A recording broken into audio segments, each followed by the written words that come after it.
Bonjour et bienvenue à tous. Dans cette vidéo, nous allons voir devrait-on supprimer les grandes écoles. Cette vidéo vous est présentée par la chaîne Questions-Réponses. La chaîne où vous trouverez réponse à tout. Merci à Arthur Enfosso, Soukianos et Ri de nous partager leur point de vue.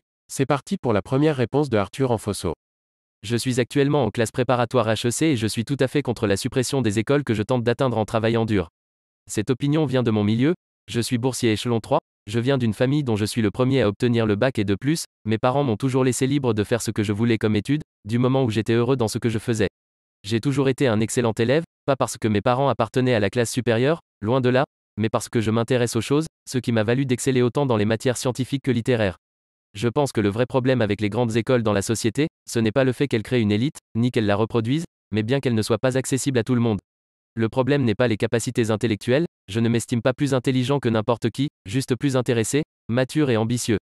Il faut arrêter le nivellement par le bas et au lieu de supprimer les grandes écoles parce qu'elles produisent l'élite, pousser les jeunes à devenir cette élite, parce qu'avec du travail tout le monde peut le faire.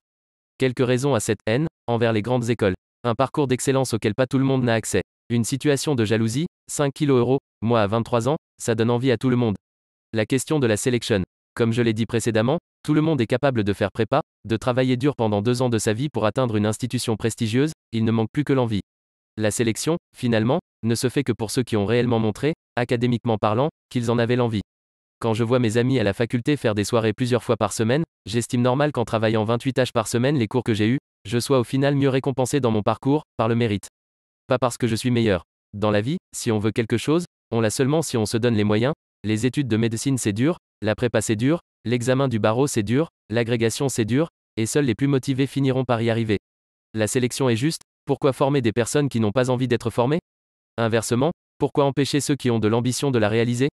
Donnons aux élèves l'envie d'apprendre et le problème sera réglé. La prochaine réponse est de Tsoukianos. Étant un ancien élève d'HEC, je ne suis évidemment pas objectif. On reconnaît au système des avantages, sélectivité des élèves, en particulier à cause de l'immense effort nécessaire en général pour réussir le concours d'admission. Cette capacité de travail et de concentration est plus un gage d'une belle carrière future que les informations ingurgitées avant et pendant la scolarité. L'inconvénient est le peu de mixité sociale des diplômés, les élèves qui sont présentés par des PREP à privés de haut niveau ont de bien meilleures chances que ceux ou celles qui proviennent des prépas publics. Une élite doit se renouveler. Lors d'un recrutement dans les autres pays, les employeurs ne s'intéressent plus au parcours scolaire des candidats. En France, les anciens élèves d'une école continuent à céder.